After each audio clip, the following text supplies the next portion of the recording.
really glad that you're here. And there will be a survey at the end for you to let us know if you have attended programs in the past. But we really are grateful to everybody who's joined us this evening. We have an amazing, amazing panel. So you're in very good hands tonight.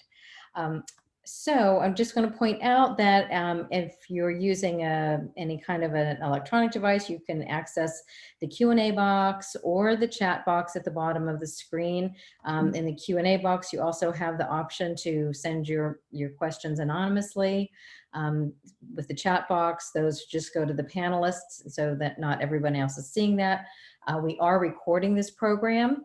So the link will be available on a follow-up page, which I'll share with you briefly, but any questions that you submit, which you're encouraged to submit them throughout the program, and then I'll be queuing those up for our panelists, but those will not be visible in the recording. So you can feel comfortable sharing those or asking your questions and know that only the panelists will be seeing those questions.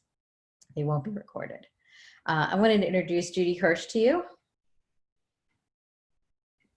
Hi, everybody. Nice to see you. Judy's our program director, and she and I will be keeping an eye on those questions as we go through the program. So as I said, please feel free to submit those, and we'll make sure that they get asked as best we can as we go through the program. Thank you so much to the Montgomery County Office of Drug and Alcohol, where we have their single county authority with us this evening, Kay McGowan, but we have a really, I think, a wonderful relationship with the county. This is, I think 2017 was our first year of having an agreement with you all, and it's been wonderful, and we're so grateful for your support and to help us bring these programs to the Montgomery County community. If you don't live in Montgomery County or work in Montgomery County, we're really glad you're here. This is going to have a lot of good information for you as well, so don't feel like that's any kind of a barrier. And I want to tell you just about one or two things coming up. Next week on Thursday, this is a really lovely author named Sandy Swenson. She's the mother of two sons, one of whom has a substance use disorder. She's published 2 books. She's actually published a third that'll be out in November. She wrote the Joey Song, which is her story about her relationship with her son. And then her book, Tending Dandelions, is a daily reader that she'll be talking about next week. And so it's just she's got a great perspective on how we have these kind of challenging relationships with our loved ones who are addicted or alcoholic. So love her. We have a program coming up with Ben Court. Ben was with us recently as part of our Youth Marijuana Prevention Project. This is not part of that funded grant, but this is something that he agreed to do because we had a lot more to talk about when we really get into cannabis use. And he is a marijuana policy expert, also an author. He is from Colorado, and he's going to share some of the lessons learned from a state that has been at this for a while. And of course, we're still sort of in a bit of flux in Pennsylvania. So more to come on that, I'm sure. And also in the same vein of that topic, at the end of the month, we have Cannabis is Complicated. This is especially important because when we talk about kids and their developing brains, how this substance is not your mom and dad's weed, but it's not even your older siblings' weed. It's a very, very different substance these days. And this is a part of the Youth Marijuana Prevention Project that is funded by Montgomery County Office of Drug and Alcohol. I really want to encourage everyone to visit this page if you're a parent. I'm the parent of someone who's in recovery. Judy's the parent of someone who's in recovery. We need each other. We need to understand, how we can get support for ourselves, seek treatment for our loved one, but also to get some much needed help for all of us who are in this as family members, because we can get as sick as, if not sicker than, our loved ones, which is just sad but true. But this page has a lot of information about support groups that are taking place online right now and some in person. Mostly they're Zoom meetings, but some of them are also taking place in person these days. Lots of really good information on that page. And at the end of this, you'll have an opportunity to take a survey. We really appreciate you doing that. This is actually something that will help the county. Normally the survey is something that we put together, but this is something that was developed through the University of Pittsburgh. They're just looking to gather some helpful information that they can help the county to know who they might be serving. And that follow-up page that Judy will be sharing in the chat box. So check the chat box throughout the program for various things that might be shared. Conversation.zone/Montco is where you will find the follow-up to this program, the recording and other information. So I just want to talk very, very briefly about opioids, just to give you a little bit of brief context before we dive in with our panelists. When we're talking about opioids, we're talking about a lot of different substances. Some of these are prescribed and are FDA approved for a variety of reasons, some of which you'll hear about this evening. Others are illicit or illegal substances, such as heroin and the synthetic fentanyl that is out there that is so responsible for so many of these overdose deaths. Those are obviously a much higher potency of an opioid. But I just wanted to give you a snapshot of some of what we're talking about this evening. When we talk about opioids and addiction, there's a very different kind of reaction that our brains and our bodies have when we consume an opioid, particularly our brains. And so I just love this example that was shared with us years ago from Dr. Kevin McCauley. If you brought 10 people off the street and gave each of them 80 milligrams of OxyContin, 4 of them would have dysphoria. They would have a feeling like, I don't like this. Who could ever get addicted to this? I don't want to ever have to take this again. 4 people probably would not have dysphoria. They might tolerate it quite well. They might even actually feel a little bit of a positive feeling from it, a good feeling from it, but they're probably not going to misuse it or take it beyond what was prescribed and so forth. But for 2 out of those 10 people, this can be a life-changing experience. And I've heard this described by so many people, and you're going to hear from 2 people tonight who are going to share their personal stories. I'm not going to speak for them, but I have absolutely heard so many people who have struggled with an opioid use disorder that when they've had their first opioid, it was life-changing. It was the warm blanket, the friend that they always wanted. It filled the hole, it filled the need, all those sorts of things. So, this is something that is genetic. It happens in our brain. We don't necessarily know how to identify it. So it's a bit of Russian roulette when we try these substances, whether they're prescribed or taken not as prescribed or not prescribed at all. So it's a very dangerous way to go if we don't know exactly what we're dealing with in our family history, which can also play a big part. And just a quick word on tolerance. When we are taking these substances, we usually, when they're prescribed, for sure, it's going to be a much lower dose. And then as a dependency begins, then we might start increasing the dose, even if it's not prescribed that way, or we might move into illicit substances. We might move into heroin. We might move into fentanyl even, and really start building our tolerance. And perhaps some kind of sudden intervention happens where either we enter treatment, we enter incarceration, we stop using, we detox from the opioid, and then whether we leave treatment, leave a legal situation and go back out and decide to use again and go back to, sorry, I should have been sharing this. This is the build up of that tolerance. So greater dose, higher tolerance. This is when we stop. And then when we pick up again and pick up that same dose where we left off here, we're very vulnerable to overdose. Very, very vulnerable, because when we've lost that tolerance, then our body can't respond so that's when the respiratory distress happens and overdose might happen. So just a cautionary note there. And just very quickly, kind of where we are, in the world population, we make up less than 5% of the world population. We consume 80% of the world's prescribed opioid products. Prescribed, and we don't have 80% of the world's pain.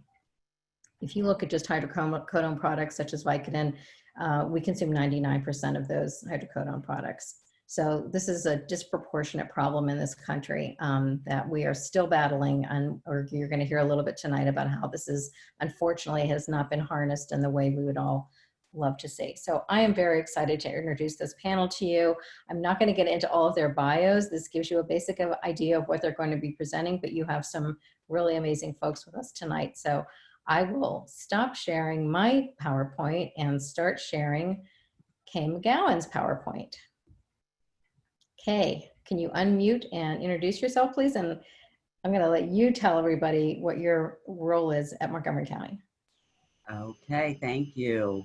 Thank you, Kim. Um, so I am Kay McGowan. I am currently the Montgomery County Office of Drug and Alcohol Program administrator. We are part of the Montgomery County Department of Health and Human Services. And I am, I guess, the top woman in charge for the Office of Drug and Alcohol Programs.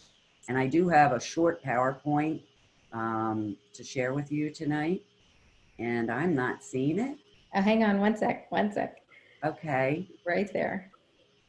it's right. There we go. Oh, there we go.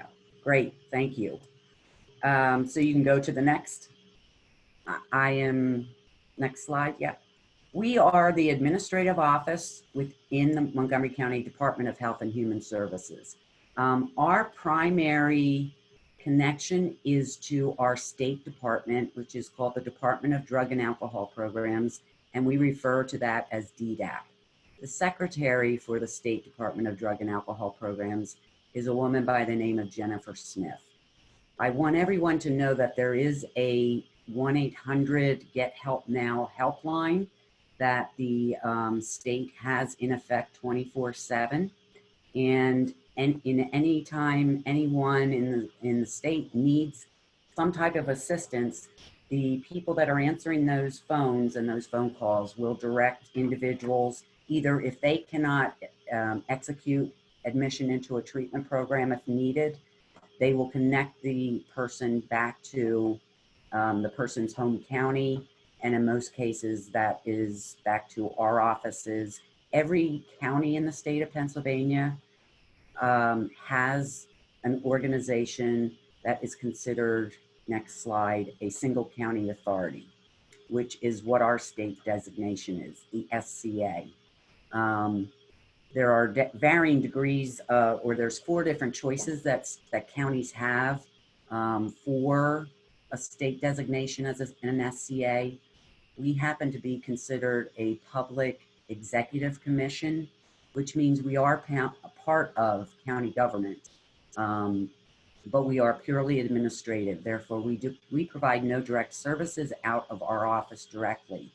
We provide all the services that are provided, and you'll see in the next slide probably that we contract with qualified providers who go through an RFP process to be prevention providers, intervention providers, case management, treatment, and recovery support specialists.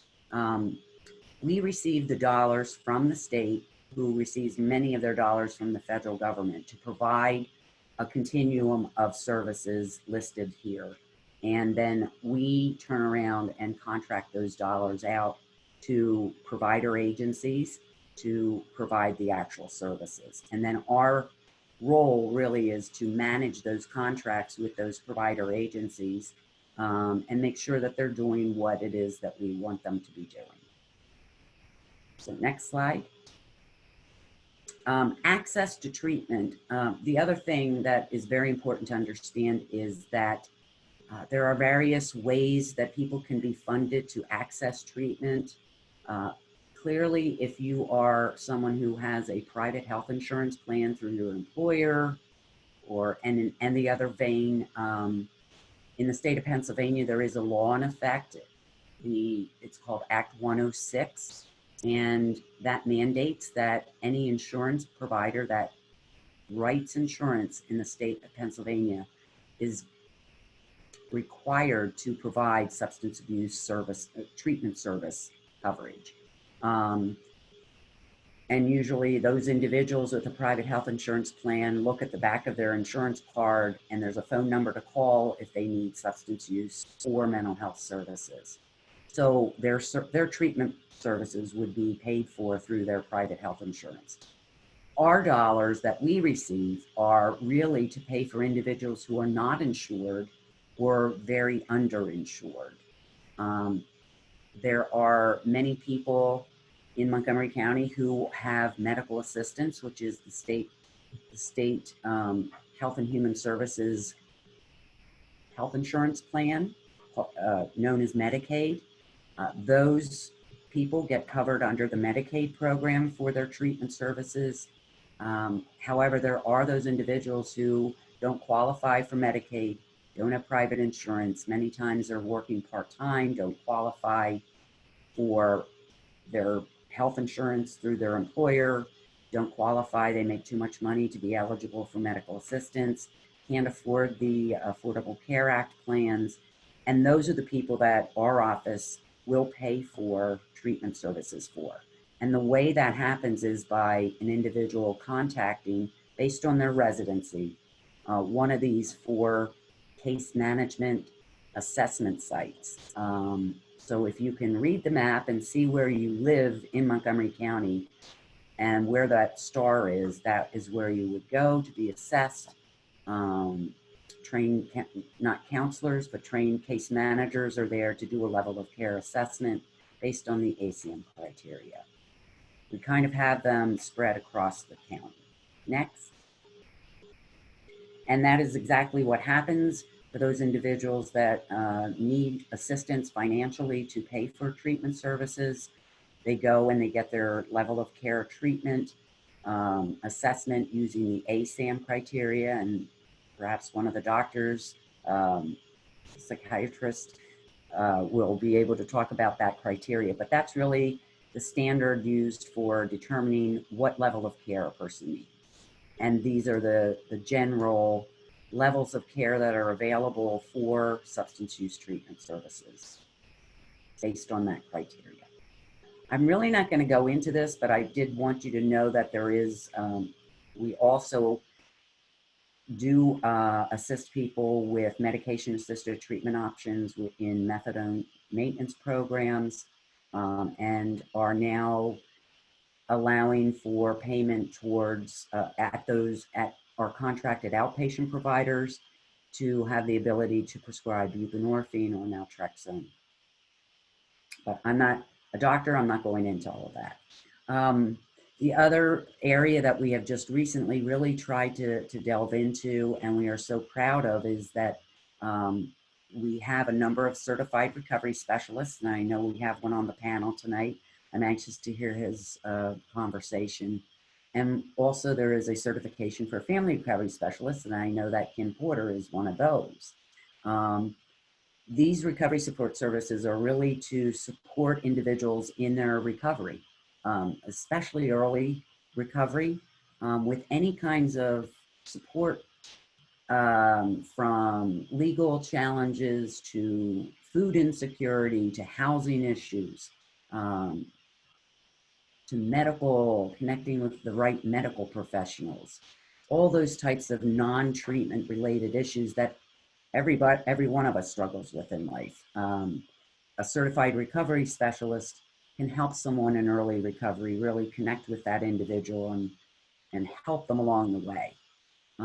We were most excited last year to be able to bring up the very first and only Montgomery County Recovery Community Center, which is also provides CRS services. Primarily their CRSs are dealing with people that are on Medicaid, but it's located in Norristown. They do wonderful online virtual supports for people that are in need of early recovery support services.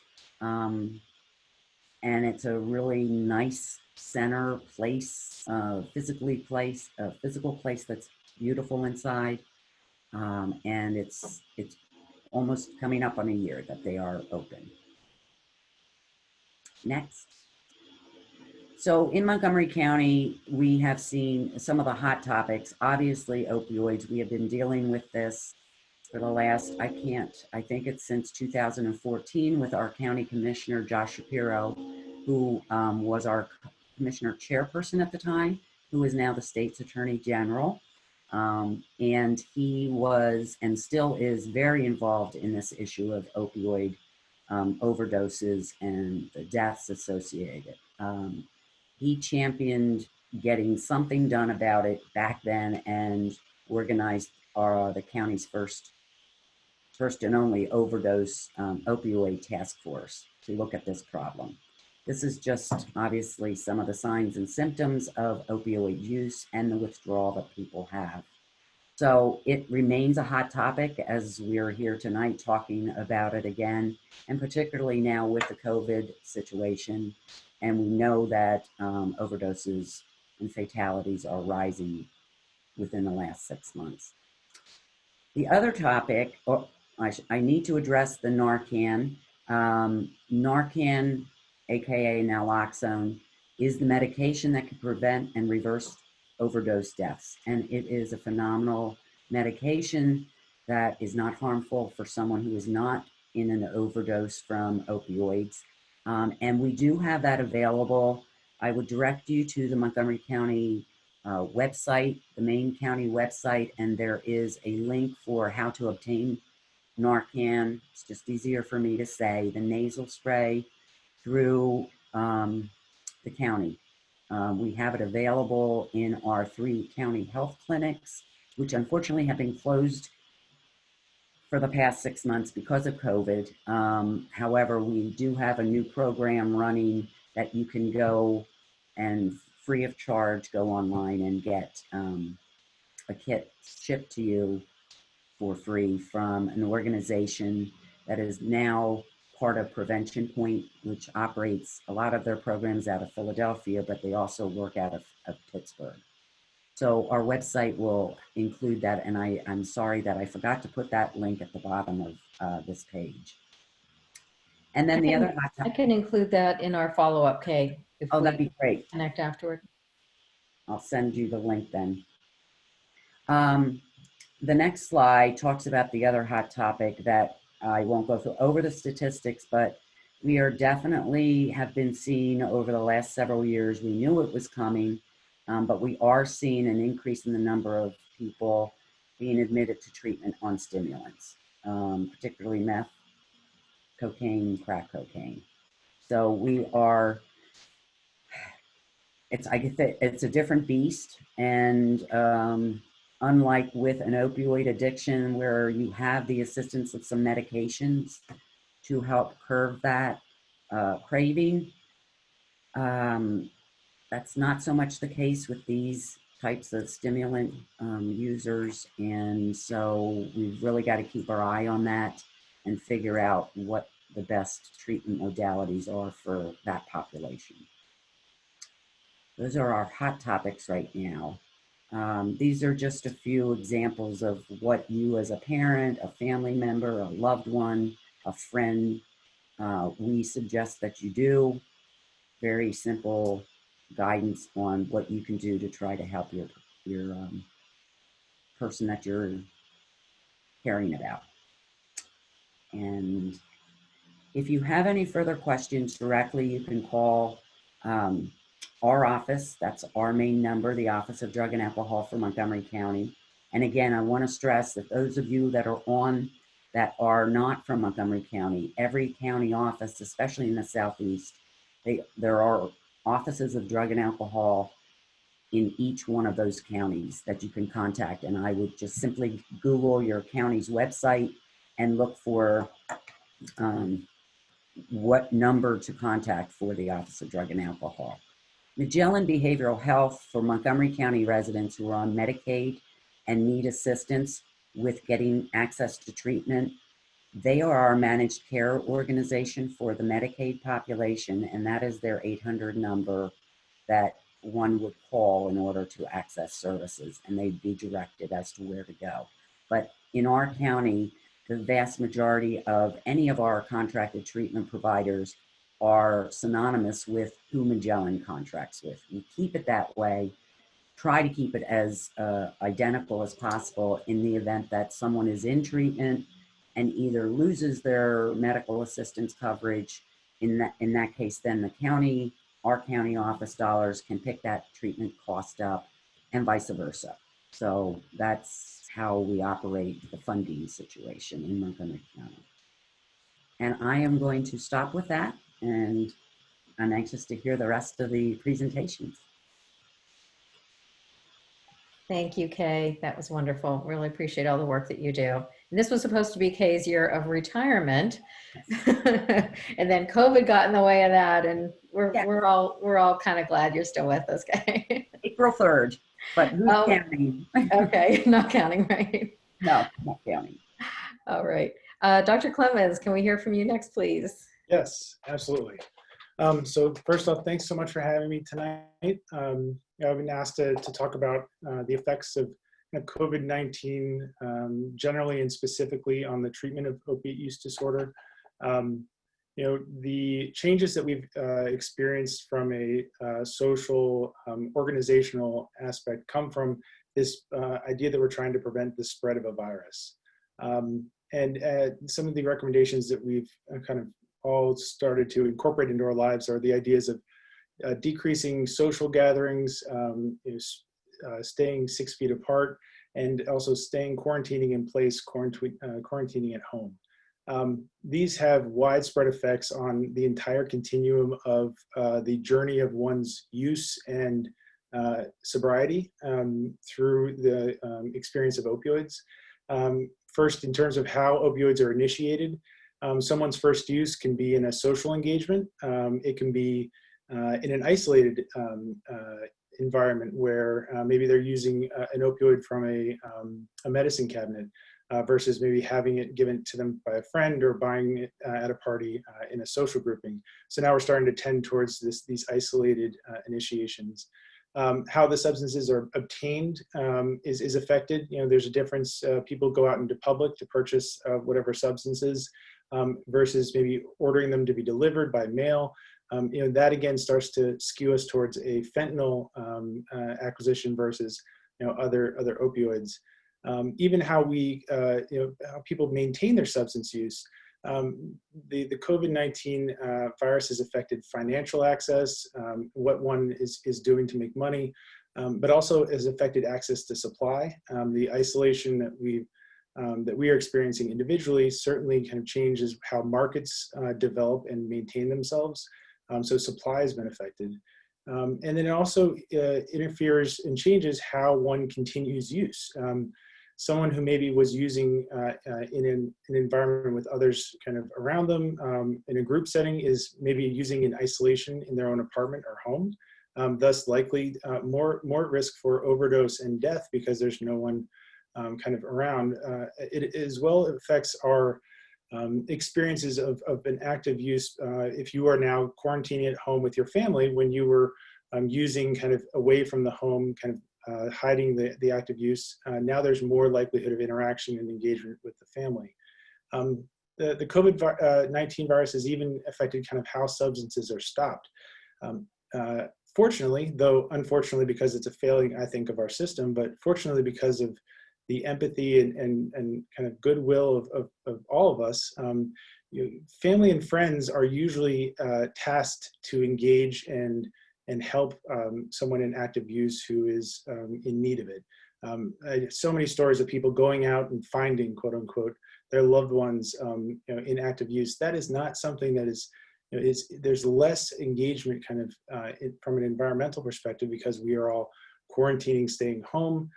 Even the community care of other active users, and I'm talking about the community of those who choose to continue to use, is wildly supportive in terms of handing off and giving NARCAN, giving non-prescribed MAT medications, watching for each other, and even encouraging and engaging others to initiate treatment. A lot of that social engagement has dissipated because the social kind of contract we've been under for now months has been to isolate, to quarantine, to avoid these close gatherings. Even how inpatient detox and rehabilitation programs have been kind of affected. There's certainly much more pause when it comes to wanting to kind of go into a facility where you are maybe not completely sure of what kind of safety and precautions they're taking from a COVID perspective. And finally, kind of how sobriety is maintained. Outpatient treatment is affected. A lot of outpatient providers are switching to televideo or have switched to televideo. The mutual help community, which is wonderfully successful, and there's some great data that just came out on studying of mutual help in the treatment of alcohol use disorder. these meetings are being affected as well in terms, and that's something we'll talk a little bit about in a couple slides, or not slides, a little bit later in the talk. And then even just returning to life. So, okay, so you get sober, you've got a great support team, everyone, it's going well, but it's been my experience that that's kind of the first step, and the next 10,000 are, how do you get back to enjoying your life? How do you get back to work that you feel is meaningful? And how do you get back to enjoying the parts of your day-to-day life that you are getting sober for? So a lot of what I'm just going to talk about in the next couple of minutes comes from the American Society of Addiction Medicine guidelines that were just put out a couple days ago regarding the treatment of opioid use disorder in the context of the COVID-19 kind of environment. We know that abrupt discontinuation of treatment for opiate use disorder can lead to things like withdrawal, things as return to pre-treatment substance use, overdose as a result, and possibly even overdose death. Certainly, there's quite a bit of anxiety and stress associated with the COVID-19 pandemic and the societal response that we've engaged to respond to it. And all of these things seem to be exacerbating symptoms of opioid use disorder for many of us. In addition, the ongoing supply side changes, which are frankly stark. I mean, the supply routes for a lot of the illicit substances are shifted dramatically because of this, and all this together has increased the need for treatment. First, the ACM recommends that we try to use as much telehealth as possible in terms of treatment. We should take steps to minimize in-person interactions to minimize the likelihood of spread and passing the COVID-19 virus. There's HIPAA-compliant telehealth applications that are widely available. FaceTime and Skype both qualify as HIPAA-compliant. And there's now 45 states that have waivers for telemedicine due to the crisis that was, I think this was enacted on January 21st of 2020, where practitioners can work across state lines for 45 of the 50 states. Although this list is changing, I'll give the website after I'm done, but it's fsmb.org, kind of gives you a list of those states. So specifically, the first kind of medical or medication-based treatment for opioid use disorder that I talk about is buprenorphine. During this time, federal policymakers, and this is from the federal level, enabled an exemption during this emergency that allow practitioners to prescribe buprenorphine via telehealth. Before this, the first appointment had to be in person, and then subsequent follow-up appointments were able to be done virtually. Now you can start buprenorphine with a televideo appointment with your practitioner. The normal induction procedures should be followed, and those are per the clinician's guidance. The exception for this in-person evaluation does not, however, apply to methadone, and we'll talk about it again a little bit later, but this is specifically for buprenorphine. And of course, and we'll mention this again with Vivitrol, if you're using the Sublocade injection, which is a once-a-month injection of buprenorphine that has a considerably increased level of retention and sobriety, that injection obviously has to be done in person, but the initial appointment does not need to be a person-to-person interaction. So Vivitrol and COVID, again, Vivitrol is another medication we use for opiate use disorder. Starting a patient on Vivitrol requires opiate abstinence of between 7 to 10 days. And in this kind of this environment of COVID, one has to wonder and assess, is the patient likely to be able to sustain this type of kind of withdrawal process at home or in an unmonitored setting? And so ASAM suggests that we skew a little bit more towards inpatient treatment if the plan is to transition from active use to Vivitrol. But again, the effects of COVID on these detox programs and rehabilitation programs has caused, especially kind of anecdotally in my experience, a lot more hesitation in terms of engaging, partly because of kind of concerns over, am I going to be safe there from a infection perspective. Methadone, another medication for treatment of opiate use disorder, a very effective medication for opiate use disorder. There are some specific considerations in this time of COVID. As I'd said before, an in-person medical exam is required under federal regulations for your first appointment. However, once you become an existing patient, there have been considerable laxities placed on the frequency of attendance, how quickly one transitions to take-home doses, and the application of telehealth appointments. All of these regulations are federally mandated for methadone or OTP clinics. So they were kind of widely disseminated, and I've certainly seen that in my practice. So one component of treating opioid use disorder from a medication perspective is the incorporation or use of drug testing. While I'm not going to specifically kind of share my opinions or how I use drug testing personally, I will say that ASAM has a very strong opinion on the use of drug testing at this time. While drug testing is generally an important part of substance use disorder management, during this public health emergency, ASAM has stated that access to life-sustaining addiction treatment should not be conditional in any way on drug testing, and states explicitly drug testing for routine purposes is not recommended by the American Society of Addiction Medicine. According to the CDC, infectious nodes for COVID-19 are found in high concentration in both urine and stool samples, and the precautions that one would need to apply to kind of regularly take urine samples in the outpatient setting for the majority of patients far outweighs the benefit to treatment. And one of the suggestions is a transition to drug testing from home. This may be something that becomes more fleshed out in the future. Right now, it's not, the systems do not lend themselves specifically to use kind of over the televideo system. We've had some success using places like LabCorp and so forth, but again, you're dealing with a lot of kind of exposure and engagement where we're trying to minimize that in the world of COVID. The last kind of part that I'll mention is supportive group treatment and how it's been affected by the COVID-19 kind of environment. As I said before, I'm a supporter of the group mutual treatment settings. I think that they do wonderful things for people trying to obtain and maintain their sobriety.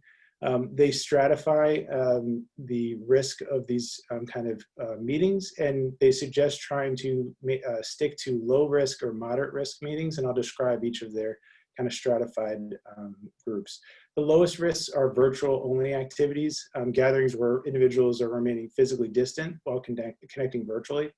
A moderate risk meeting is a smaller outdoor or in-person gathering with fewer than 10 people, and there remains space at least 6 feet apart, wearing cloth or face masks. They don't share objects, and they come from the same local area. So we're not talking about a larger meeting that kind of draws nationally. A higher risk meeting is a medium-sized gathering where there's 10 to 50 individuals, and it's adapted to remain spaced at least 6 feet apart. However, the attendees may be coming from a larger kind of geographical area. And then the highest risk meeting is the large in-person gatherings over 50, where it's really difficult to maintain a spacing of 6 feet apart, and attendees definitely travel from outside the local area.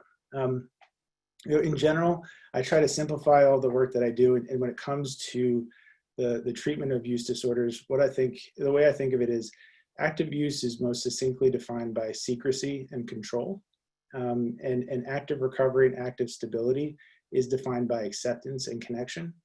And when you think about it in those types of terms, it's clear to see that a societal response to this type of virus, while appropriately kind of necessary for kind of our health and survival, certainly skews us towards the likelihood and kind of difficulty with maintaining a sobriety and possibly relapse. I know my personal anecdotal experience has been that it has been one of the more difficult summers for treating substance use disorder in my career.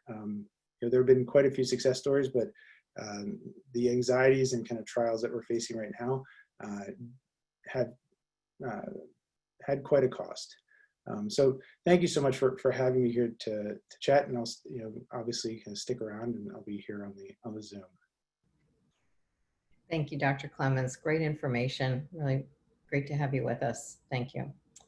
Dr. Morricone, please unmute. Unmuted. Thank you. And I need to share my screen. All right.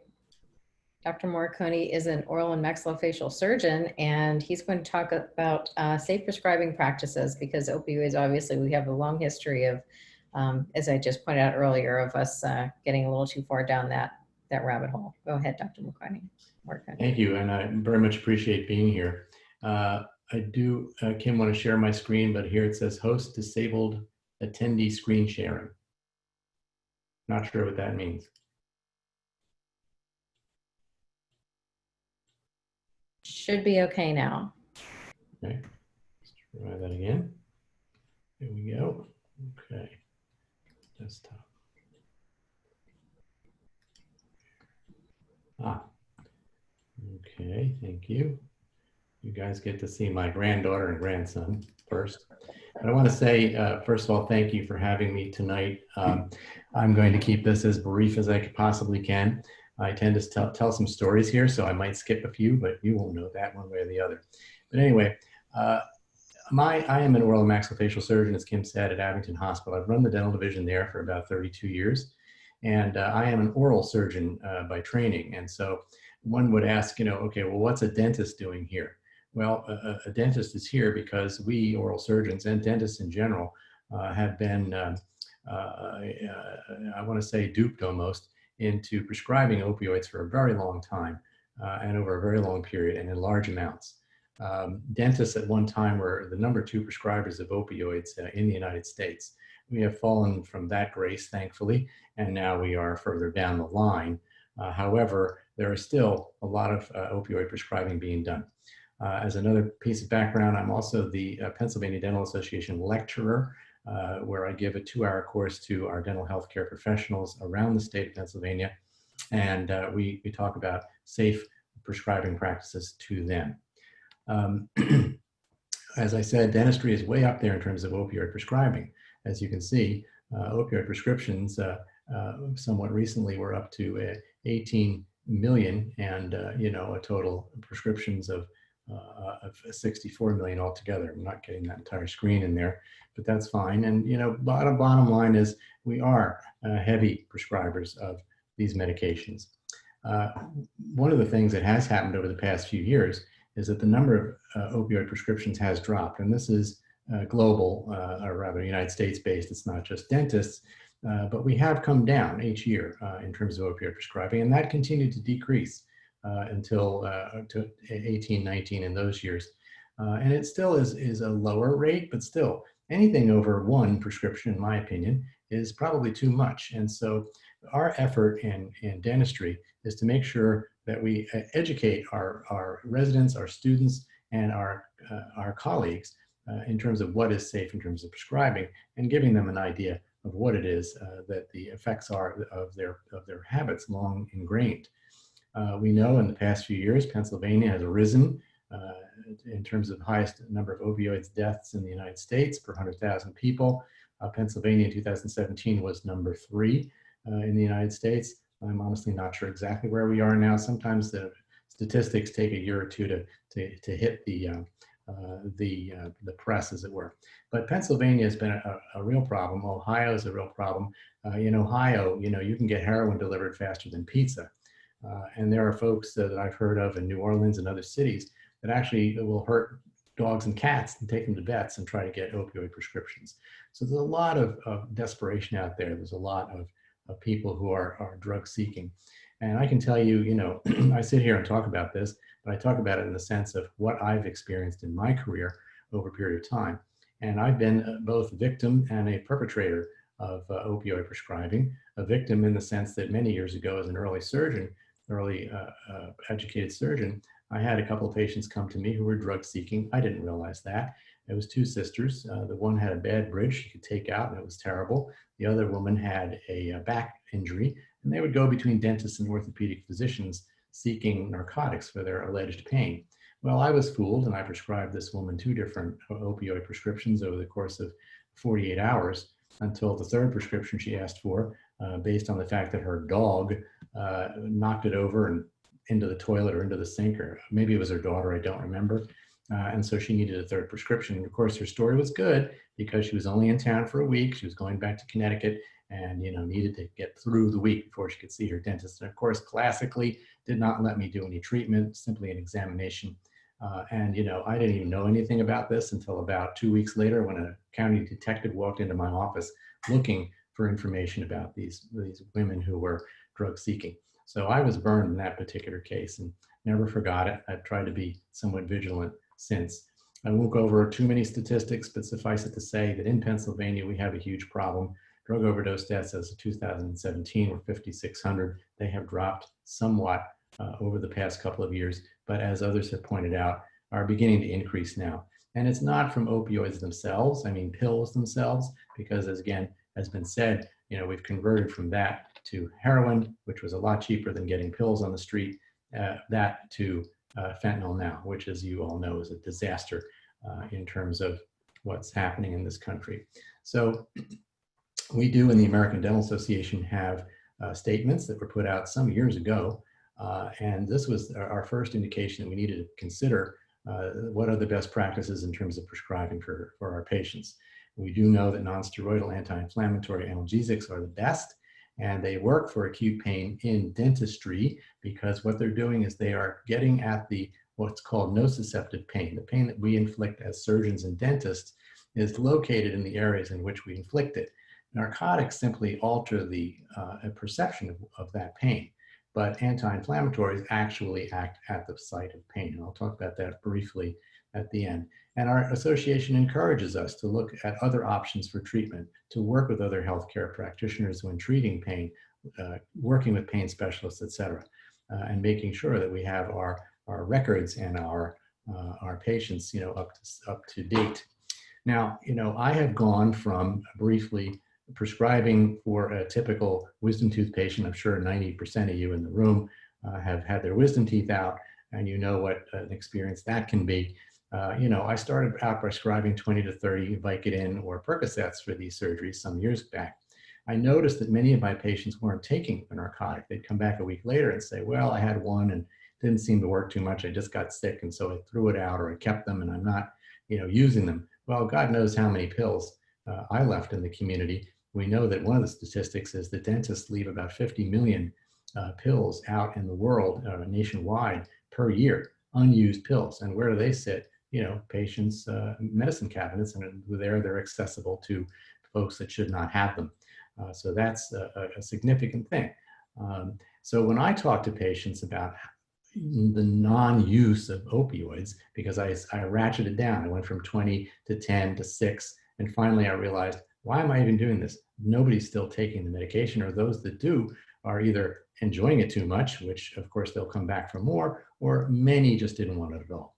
So I have to sit down with each patient, and I see patients very quickly for a consultation because I do their surgery, and then I see them once again, and that's it. So my relationship with my patients is very, very, very short. So it's very important and incumbent upon me to make sure that I manage the expectations of the patients for their pain, to act as a sounding board for their concerns, and also to provide the reassurance that what I'm suggesting they take is going to work. So we use, to some extent, the placebo effect, but more we're using our bearing and our position as their surgeons to tell them that you're not going to need this.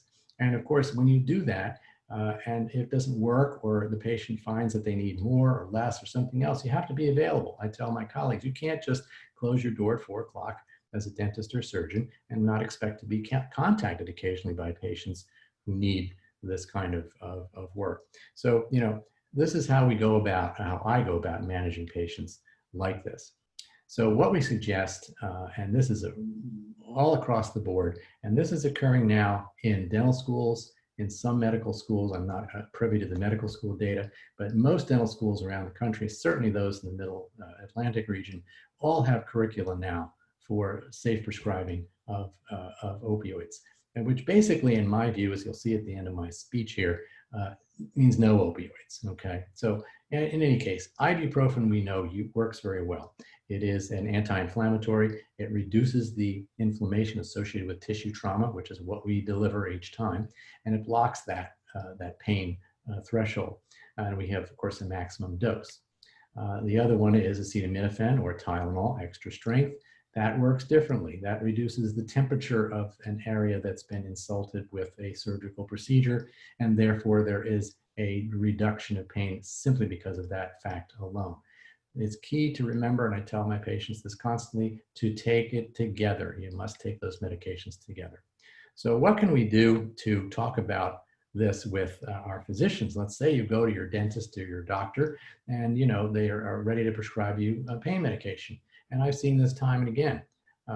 You need to be proactive. You need to be an advocate for yourself or your child to say to the doctor, do I really need a narcotic for my pain? And are there some alternatives that you could suggest for me? And if you think I need a narcotic, please just give me a few pills and I'll see if that works and I'll see if I need more. And it's a reasonable question. Doctors are people. We have feelings, we have thought processes. We're not all supermen sitting on a gallant steed charging forward. We are fallible, we make mistakes, and we need to admit to the fact that we have done that and that it can be a problem if we're not honest with our patients. So it's important to challenge your healthcare practitioner with that. When we talk about actual prescribing, from my standpoint, we recommend, and this is nationwide, to take this combination of 600 to 800 milligrams of ibuprofen, therefore 3 or 4 ibuprofen tablets combined with 1 or 2 extra strength Tylenol tablets. And that depends on weight, age, et cetera, so we can modify that based on the patient. We have to be aware when we prescribe these things that the pain is very subjective. You could do virtually nothing to a patient and they will have tremendous pain. You can cut somebody's head off, figuratively speaking, and they will have no pain. And we know as doctors who treat pain that this is a reality. If I ever prescribe a narcotic, it's only a very minimal amount. And I can tell you that I have not prescribed a narcotic now for approximately 3 years for any particular reason at all. And I rarely have a patient call me asking for something different. In fact, now I have parents and children who come to me, and I see a lot of teenagers who are highly susceptible. My practice group is fraught with risk for some of our young folk for whom we were prescribing in the past. And so now I have folks coming in who say they don't want this for their child. They tell me before I even get a chance to put it out there. So the education that's occurring is great. Even to the point where a patient will come to me sometimes a week later and I'll say, well, how did you do? And they'll say, well, I didn't take the pain medicine. And I think, wait, I didn't prescribe pain medicine. What they're saying is they didn't take the Tylenol and Advil even. So they're now seeing that as pain medication. Big, big, big change in terms of patients' expectations. And stigma has been mentioned. We have to be very aware of that when we're talking to patients who may or may not have a problem. And we do see patients like that in our practice. I won't read all of this, but obviously we want to be very careful about how we deal with patients who have this problem. Stigma is perceived, or rather people report perceived stigma from their healthcare practitioners, from their family members, and from the general public. And this is something that's kind of key for us to get around. This is not something that is a patient's fault. It's not something that is some moral failing that they have. So bottom line, my message is to my colleagues and anyone who will listen, stop prescribing opiates. They don't work. It's not necessary for dental procedures, and it's not necessary for a lot of medical procedures as well. Now, obviously, there are situations where this can occur where you do need a small amount of opiate. I have not encountered that in my own professional career now, and I go around the state telling people the same thing. So the bottom line is we're all in this together. That's why we're all sitting here tonight. This is why it's important that we talk together, that we speak about these things, and that you challenge your healthcare practitioners who are foisting that pill on you or that prescription that you don't maybe necessarily need that. Are there alternatives? So be proactive, be aware of the habits that a lot of physicians are in, and you can even help educate them by refusing to take the prescription and asking them for alternatives. So I went a teeny bit over, but thank you very much for your time. I wish I could tell some of my great stories, but I got one in there anyway, Kim. So once again, thank you all. Oh gosh, I wish we had time for all of you. I'm sorry. We wanted to give folks a really nice, well-rounded experience this evening. So I appreciate the the speed with which you delivered your presentation. Thank you so much, Thank Steve. you. You're such a real treasure to this organization. You've been a great friend to us, so thank you for your service once again. Thank you. And you mentioned something really important that I forgot to mention earlier. If you are interested in a lock bag for your prescriptions, if you're at home and you have any medications in your home, the county is distributing them, so they're no charge to you. All we ask is that you complete the survey at the end of this program and then send an email here. I'm sending this out through the chat. Check your chat box. Send an email to info@conversation.zone, and we will send you, we'll get your information and send you at no charge to you a lock bag for your medications. And thank you to the county for making those available. Very, Thank very you. important. Yes, definitely. They're nice lock bags too. I'm sure Very they're, thank you. Thank you, Kay. All right, Lizzie Lopez, I'm going to turn it over to you. Lizzie's going to wear a couple of hats with us this evening, so I'm going to let you take it away. Thank you, Lizzie. Hi, I am Lizzie Lopez. I'm a licensed professional counselor. I currently work for Ethos Treatment for a substance use intensive outpatient program. I primarily work with adults, but I do have experience with adolescents as well. And then I work in a private practice additionally. I am also a person in recovery, so I'm going to try to hit a lot of points as fast as I can too. So we'll see how that goes. So I'm just going to briefly kind of touch on my story, not give like huge specifics or details, but just kind of show you guys what my trajectory was. I was sort of the quintessential Oxycontin epidemic kid. So not through a prescriber, but the trends that happened with the epidemic while I was addicted, I kind of followed that. So I would say the biggest thing for me is, there's nothing that stands out about my childhood. I had a good childhood. There's nothing that like people look at and they would have predicted that that would have been my trajectory. It's actually probably the opposite. I was very successful in high school academically. I was very involved in sports. And so that was kind of the one thing that brought a lot of identity and self-worth to me. I was a athlete, multi-sport athlete, varsity, could have played in college, chose not to. And sort of like my first life event stressor that happened was I moved my senior year to a different state, and sort of all of the community and connection that I had created through sports was adjusted to some degree. I still played sports, but it was very different. I also look really young, so moving into a high school where you're supposed to be a senior and everybody thinks you're a freshman was a little hard to stomach. So, but yeah, so I started to kind of isolate and disconnect at that point, not through substance use though, but sort of what Dr. Clements was kind of hinting at. Some of these underlying issues I had started way before the substance use had progressed. I would say there was some like underlying depression from just some of the things that brought me so much worth being altered to some degree. Most of my family's also from New Orleans, so this all coincided with Hurricane Katrina. So then I had a ton of people living in my household for very good reasons. My problems that very small for relative reasons, but I sort of just faded into the background. And so as soon as sports ended for me and I decided to not go play in college, it like literally as soon as basketball ended, spring break, like I started smoking weed. Never had smoked weed, had drank occasionally, but it just wasn't a thing. So I often tell parents, there's a lot of debate as to whether weed is a gateway drug or not. I don't necessarily think it's gateway in the typical sense that it's educated about, but I do think if you're around the kids that are smoking weed, you're going to be around the kids that are doing pills. You're going to be around the kids that are doing coke, X, Y, Z. So that's sort of how you get introduced in my experience personally and professionally, what I see with people. It's not if you smoke weed, you're automatically going to do pills. And I think that's one of the common distortions I saw a lot with adolescents and parents. But so I ended up going to college, went back into the environment where I'd moved from the state where I was from. And I was searching for that connection, my old friends from my old high school, and it just didn't happen. And so my expectations were not met. And I sort of like started to reinforce the isolation, increase the substance use, and I had no like meaning and purpose.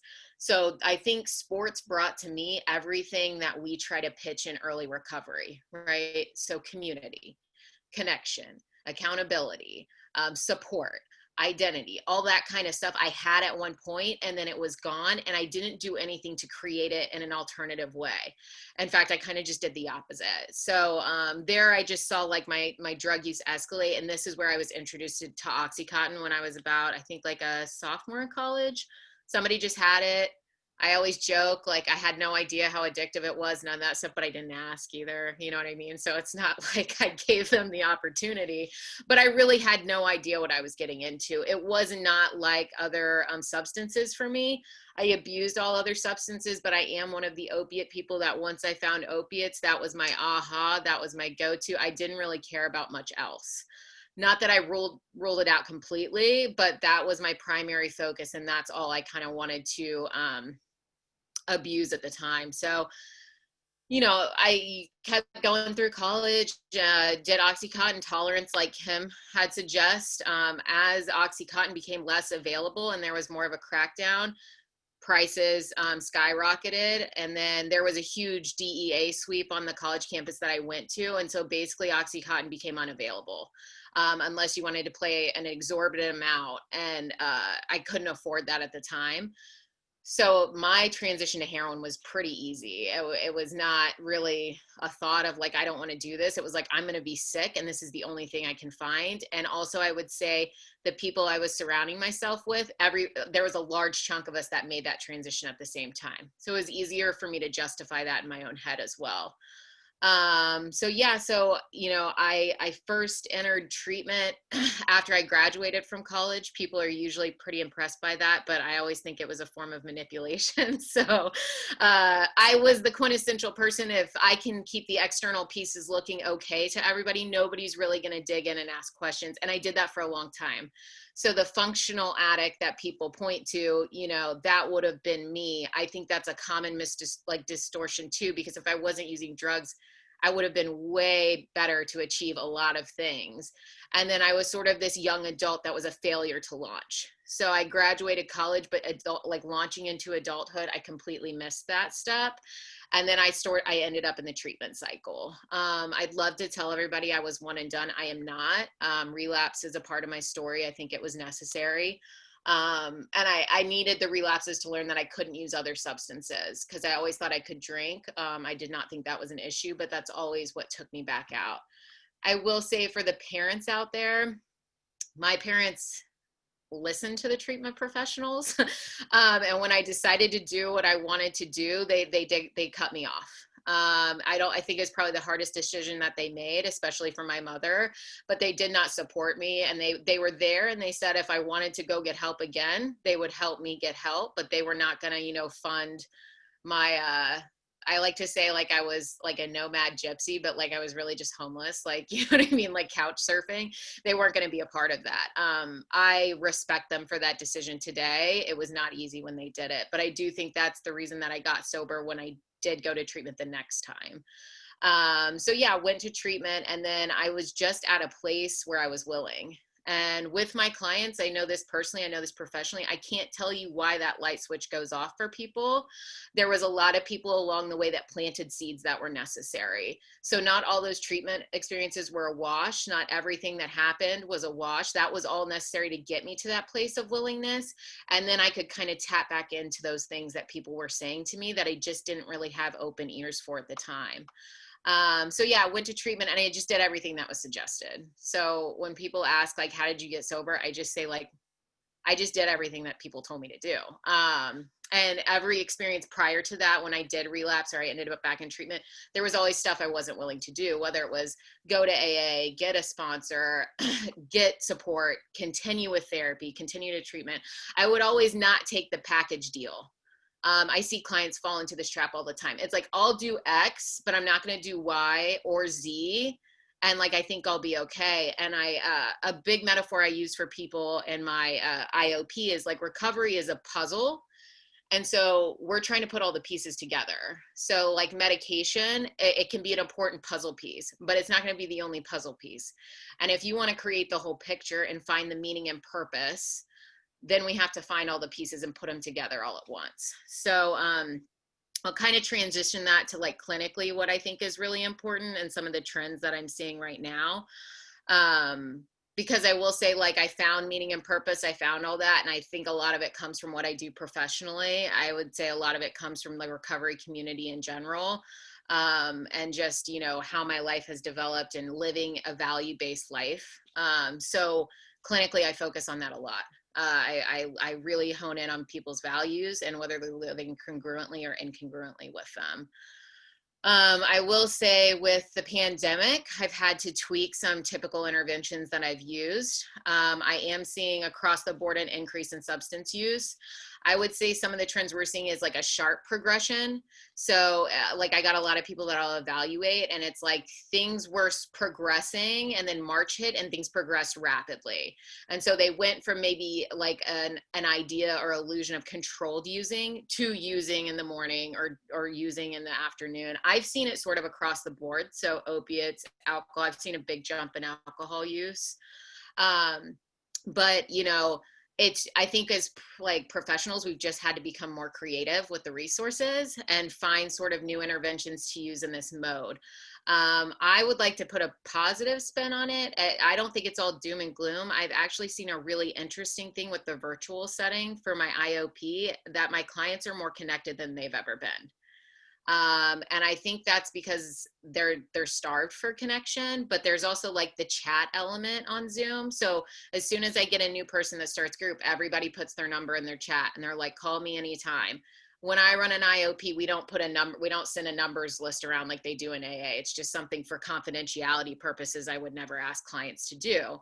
I would also say people are trying to hold other people more accountable. So I've seen that in my group dynamic. So in this time where we're isolated, it's interesting because I've actually seen increased connection just in my group setting. Anecdotally, of course. There are different challenges, I would say, in interventions that I've had to use when somebody comes and shows up under the influence. I would say that is a challenge. It's definitely easier to do in person, I believe. And then the drug testing thing, like Dr. Clements touched on, we have found ways to do it, though, if it's necessary. I'm not doing it regularly because of the risk or something like that, but if it's absolutely necessary and we need it for the intervention, we have found ways to do that in a way that feels safe to clients.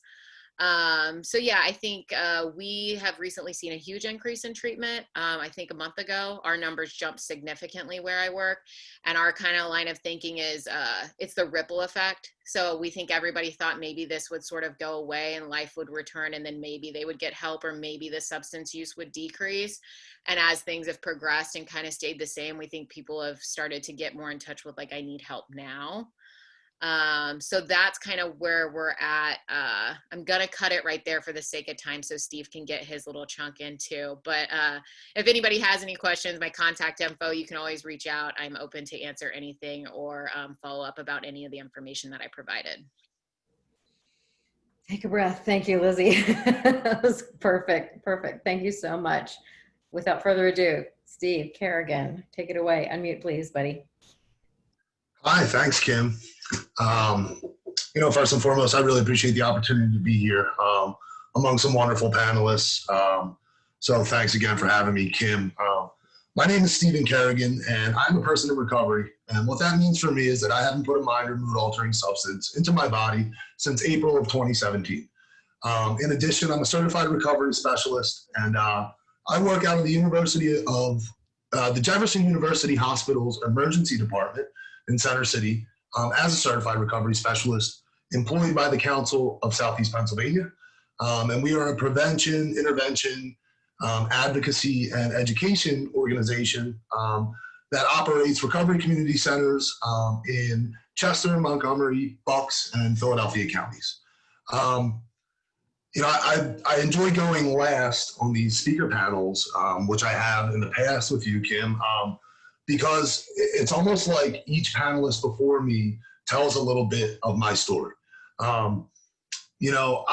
Same as Lizzie, right? Like I was born to an average household for all intents and purposes, right? I had both parents in my life. I was raised to know right from wrong. I went to school, no red flags in my upbringing as far as substance use disorder is concerned, right?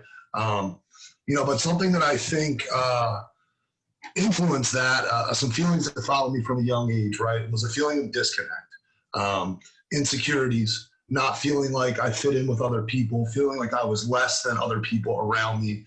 And that's something that followed me for my entire life. And also, much like Lizzie, sports was one of the only things that kept me somewhat tethered to reality throughout my young life. And about where my story departs from Lizzie's is that I did go to college to play sports. In fact, I attended a junior college in Northeast Maryland called Cecil County College to play baseball. And it was during that time that I suffered a pretty bad leg break. I broke my left fibula, which is the smaller bone in the back of your leg there down by your Achilles. Required surgery, right? So I have a rather large 7.5-inch metal plate, 12 screws, and a metal wire tether in my ankle. And while I experimented with different substances growing up, right, along the lines of peer pressure, socially, fitting in with my friends, so on and so forth, it was after my surgery that I was introduced to opiates. And much like Kim described for her wonderful slides, I was one of those 2 out of 10 that, I believe in my mind anyway, that opiates just hit differently, than my friends and my peers. I fit in with all the cliches that people say. Opiates were like the friend that I didn't know I needed. They filled that hole inside of my body that I didn't know needed to be filled. It was like a warm blanket, all the above. While drinking and smoking marijuana kind of got me out of those feelings that I described, right? Those insecurities. When I tried opiates for the first time, they were undefeated at doing for me what I couldn't do for myself, right? Which was fit in, which was do all these things, So I received my first prescription from our staff doctor at my college. I don't know what you know about junior college athletics or junior colleges in general, but they're not exactly storied academic annals. So the staff members at my junior college are essentially paid to do whatever they can do to get you on the field, right? So I prescribed my first prescription of opiates, which came in the form of Vicodin, 7.5 milligram pills, with no hesitation, right? My doctor asked me, what's your pain on a level of 0 to 10? And I told him like a 14 or something unreasonable. And, without even looking me in the eyes once, I recall very specifically, he took out his prescription pad and he wrote me a prescription for what it is that he thought that I needed. I don't use things, drink like the average person does.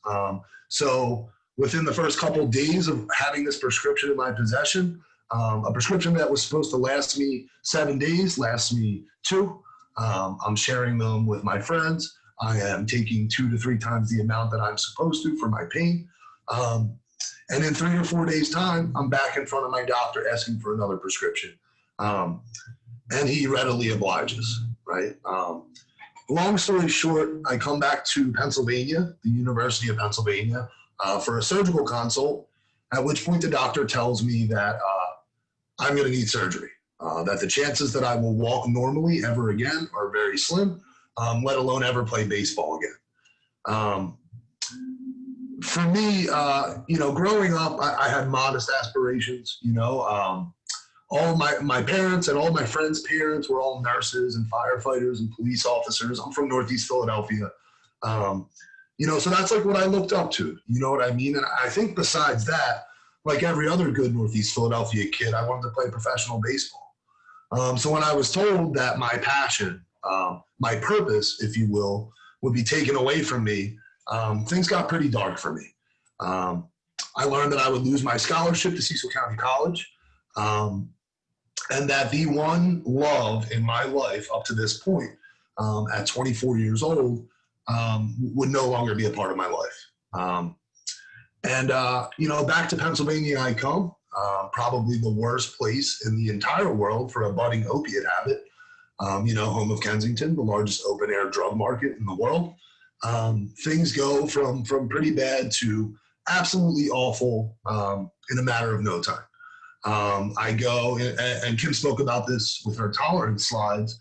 When the Vicodins became not enough for my tolerance, right? I wasn't getting high any longer off of these pills. I needed to take more. My tolerance builds. The Vicodin become too expensive.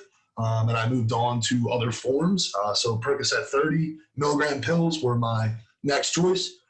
It's a logical step up because they're cheaper and they deliver a ample dosage of opiate.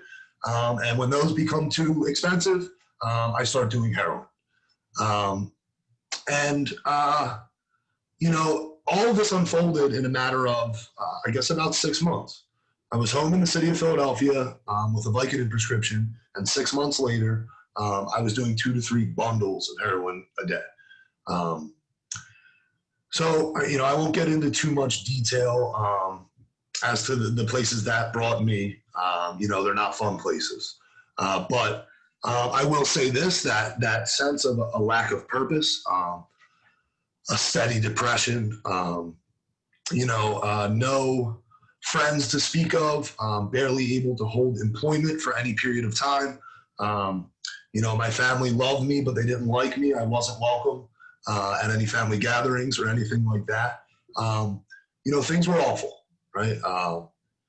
You know, I'm also not a first timer. I tried multiple detoxes and a couple inpatient treatment stays, and nothing seemed to stick. Until, you know, eventually I reached a low in depression that the literature of my pathway to recovery refers to as spiritual bankruptcy. I had nothing left to live for. I was too afraid to kill myself, but I no longer wanted to be alive. I was hoping that every bag of heroin that I put into my body would take me out of this world. And that's not something I'm familiar with. I dealt with mild depression for my adolescent years and a little bit of my adult life. But I think, you know, this lack of purpose, in addition to substance use, brought me to a low that I never thought I'd experience. I'm very fortunate to have found treatment at that point in time through the Bucks County Drug and Alcohol Commission, you know, without insurance at 29 years old. You know, I got a scholarship for treatment, and you know, I benefited so much from detox and treatment. And, you know, my only experience with medically assisted recovery came in the form of Suboxone as withdrawal management technique. And, you know, I am an advocate for MAT in the recovery community. I think that in the ways of harm reduction, it's saving lives. I think that's the only argument you need to make for it. And I can tell you that from my own experience, without the knowledge that I would receive Suboxone for withdrawal management and treatment, I would have never sought treatment. The fear of withdrawing from opiates was so strong to me that I just wouldn't have sought treatment. I would have continued to do what I was doing rather than be sick. You know, I benefited from a recovery and halfway housing in my early recovery. I attended recovery community centers that enabled me to come in during the day and build a resume and attend substance use disorder groups. You know, more specifically, my pathway to recovery, although I've benefited from many pathways to recovery, came in the form of mutual aid societies, or better known as 12-step fellowships for me personally. I got sober through the program of Alcoholics Anonymous. You know, I've utilized, in my step process, I've utilized refuge recovery, which is a Buddhist approach to recovery. Dharma recovery is another Buddhist approach that's becoming popular recently. I've benefited from individual therapy, cognitive behavioral therapy, which is actually the basis for smart recovery.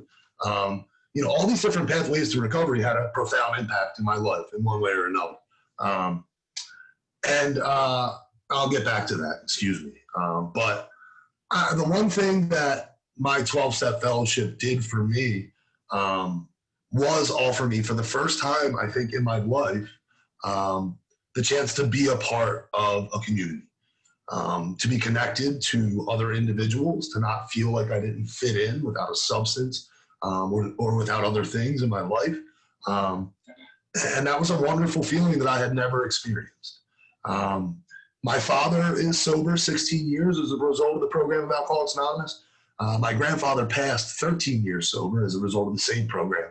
And I think I had this understanding of the program in my mind before I came around, right? And what I pictured was a bunch of old men sitting in a church basement in a circle, crying and smoking cigarettes and chugging coffee, right? But no, like when I came around for the first time, I was introduced to a group of young people that were really getting and maintaining sobriety through various channels. And it was an eye-opener for me. The one thing that it really offered me, right, was a sense of purpose for the first time since, I guess, playing baseball, really, right? And the way that came was through helping other people through my pathway to recovery. I'm very fortunate to have translated that professionally in my life. Maintaining that stuff is what really keeps me sober today. I was asked to speak on the panel tonight relative to this global pandemic that we're all facing, right? And, if you look back through my story and Liz's story and some of the things that Dr. Clements and Kay and Dr. Moricone said, I think the biggest challenge in this global pandemic that everyone's facing, right? Not just people who suffer from substance use disorder, people with mental health issues, your quote unquote normal everyday person, right? We're all isolated right now, right? I spoke about that sense of community, and so did some of these other panelists. Isolation, solitude, these are things that characterize my addiction. They do not characterize my recovery. And I think that that's a big part of what we're all facing today. Very specifically, in addition to my role as a CRS, I'm the director of housing at an IOP treatment center in Fishtown. And I facilitate groups at this IOP. And for about 4 months, we were not in person for groups. I watched group attendance fall. I watched some of my clients falling off of recovery at an alarming rate. I've seen an increase in overdose across the board, not just clients that I'm working with. And I've seen mental health issues skyrocket as well. It's just everybody's going through it, right? Left to your own devices in your home. If you're anything like me as a person in recovery, it's a dangerous place to be. We are getting back to in-person groups, fortunately, at the IOP where I work. In addition, I work, as I said, the council facilitates some or operates some recovery community centers. We are operating hybrid groups where people are encouraged to come in person at our Montgomery and Bucks County locations, while also offering simultaneous Zoom presentations in groups.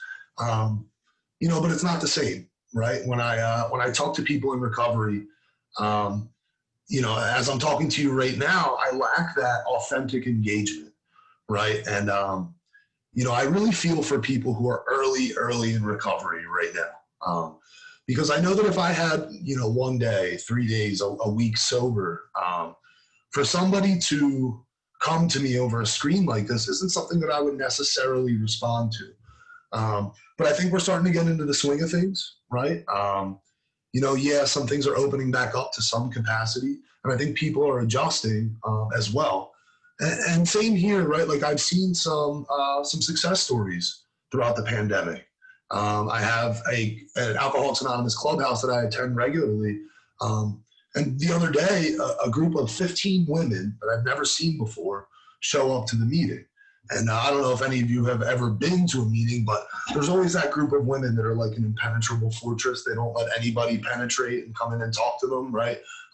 Here, this group of over a dozen women had met on a Zoom Alcoholics Anonymous meeting and achieved sobriety over the course of 4 or 5 months during the pandemic.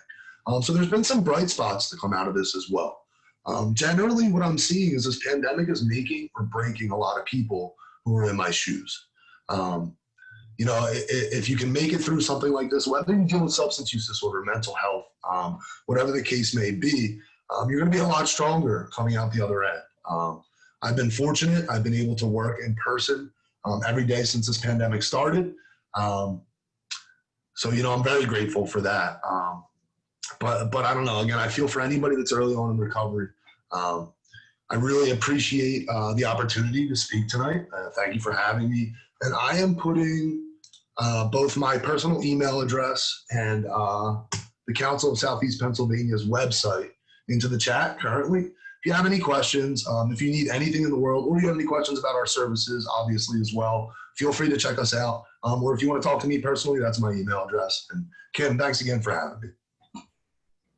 Well, you're just the best, Steve. Thank you so much. And I think Lizzie and Steve especially, I just want to say, you know, the fact that you've taken, you know, these huge challenges in your life and turned it into helping other people is just, you're a gift to everyone in this listening to this program, everyone that you serve out in the community. And it's an honor to know both of you. And you know, Lizzie, that was the first time I heard your story. Steve, I've heard your story many times. I can never hear enough of it because it just, I look at you and I don't want to give you a hug so bad because you're just such great people, and you just are helping so many people, even just by speaking and sharing your story tonight. Thank you so much. And you know, we're almost out of time. We did have a question about if MAT is available in the prison system. Yes, it is. We actually had Steve Sychek, who's the head of the MAT program for the state prison system in Pennsylvania, and I can share that information. If this attendee, I understand your anonymity, but please reach out to me, kim@conversation.zone. And I would be happy to connect you with Steve or anyone else, and I can give you more information. And we have his program that he was on recorded as well. That was our Pathways to Recovery program, I think in August, or no, July. Oh my gosh, what month is this? But I can get you more information about that. I just want to thank you all so very much. We're so close to the end of our time here. You know, there were some questions about stigma and how all of that relates to this. And also, somebody did ask the question too about medical training. And I wonder, Dr. Clements, if you can talk about that, if you're aware. I know that Penn was like at the forefront of this for such a long time with educating medical professionals about, you know, having a required course in addiction. Do you know if that has increased? Yeah, so what's interesting is at Temple, where I went to medical school, the management of substance use disorders becomes certainly more integrated. The education is also actually in the context of the opiate or some of the COVID epidemic. A lot of the national meetings that had so many limitations for travel and so forth are all now virtual. So the access has certainly increased even this year. It's become the treatment of use disorders has become standard for what's called step 1 and step 2, which are these huge exams that all training physicians have to take. It's kind of the Harry Potter sorting hat of doctors. Well, one part of that test now is mandated to have a certain percentage of questions of use disorder treatment, which is great. That's new in the last couple of years. So it's kind of working its way into kind of a normalized curriculum. And certainly I teach and give grand rounds and mentor residents at Cooper, Penn, and at Temple. So the local community is trying to reinforce that as well. Thank you. Can I add to that? I mean, there was a law, a state law was passed pretty early on when the opioid epidemic, that requires teaching hospitals, doctors in training, and don't know the real wording for it, but that they do receive a certain level of training in addiction. So that was mandated by the legislature. I can't tell you off the top of my head what the bill is, but it's definitely there. I also did. Go ahead. No, go ahead, doctor. Well, if I could chime in just briefly vis-a-vis our end of it, you know, all healthcare professionals in the state of Pennsylvania who prescribe opioids, according to Act 124, the state of Pennsylvania are required to obtain 2 hours of continuing education in safe prescribing practices, recognition of addiction, et cetera. And so that is a requirement for licensure. So every 2 years, at least as far as I know, the 8,000 dentists in the state of Pennsylvania are required to take this course.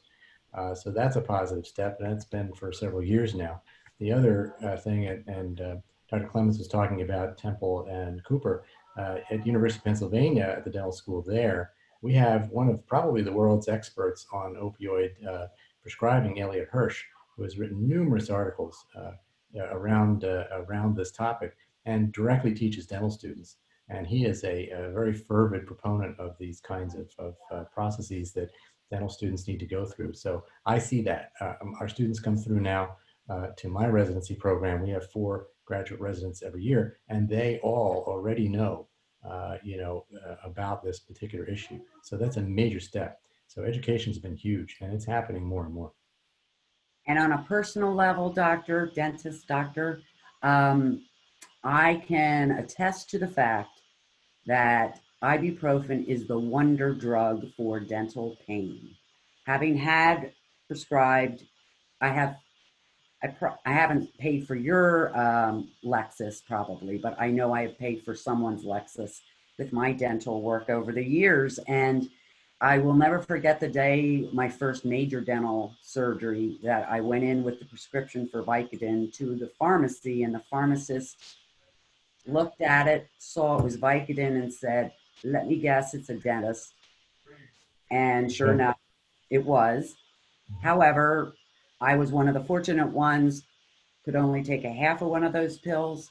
And then for whatever reason, I ended up trying ibuprofen myself.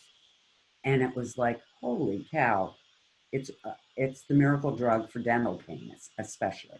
And when you take both Tylenol and ibuprofen together, it's Yeah, even and I've more never effective. tried that. Yeah, More effective because you're hitting 2 components of the pain that we produce. I will keep that in mind for my future surgeries. Yes. But I did want to also, I know there was a question in there about the MAT in prison, and that is definitely happening. I did want, though, Dr. Clement, is it Clemente? Clement. Maybe you can help me with this, and I'm not going to. There's an individual who, and I get these calls all the time from family members whose child is in a correctional facility, whatever county it could be. The stories are always the same. And this individual in the correctional facility, of course, in the way the system works a lot of times is judges or probation officers in combination with each other. The person is, clearly has a substance use disorder, has been in prison for a period of time, a couple months usually, and in some cases has private insurance. So forget the incarceration piece even. Insurance companies, I hope no one in the audience is an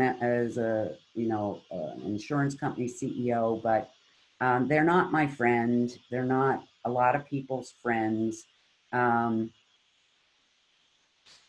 I could go on, but yes, while there is a state law, Act 106, that mandates coverage for substance abuse treatment for private health insurance companies who write in the state of Pennsylvania, that doesn't mean it's easy to obtain those benefits. And a lot of times we will encourage families to contact the Attorney General's office, who the State Department of Insurance, because they have a specific unit. The Council of Southeast PA is phenomenal about stepping and helping people through implementing Act 106 with family members that have private insurance, which they are denying access to the full range of benefit that's available.